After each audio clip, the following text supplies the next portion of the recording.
Common news सदैव सर्वांच्या सोबत।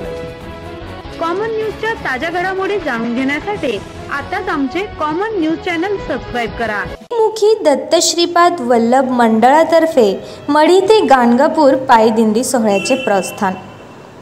श्री क्षेत्र मढी ते गाणगापूर पायदिंडी सोहळ्याचे प्रस्थान गुरुवार दिनांक 23 ऑक्टोबर रोजी सकाळी श्री क्षेत्र मढी येथील एकमुखी दत्त मंदिराचे अध्यक्ष गुरुवर्य पोपट महाराज यांच्या मार्गदर्शनाखाली मढी येथून सुरू करण्यात आले।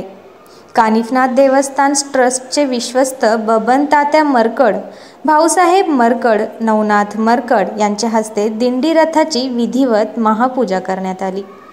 महाआरतीनंतर डॉक्टर जगन्नाथ मरकड कानिफनाथ गडावर वाजत गाजत मिरवणुकीने जाऊन दिंडीतील पादुका डोक्यावर घेऊन त्या नाथांच्या चरणावर ठेवून मगच दिंडी पुढील प्रवासासाठी मार्गस्थ झाली।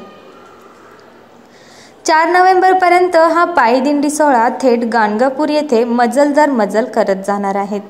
रस्त्याने भजन, कीर्तन, प्रवचन, भारुळ, गवळणी, अभंग, श्लोक, रिंगण सोहळा सादरीकरण करण्यात येणार आहे।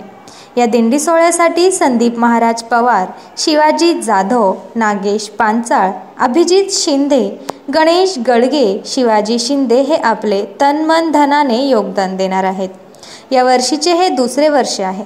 13 दिवसात हा दिंडी सोहळा संपन्न होणार आहे।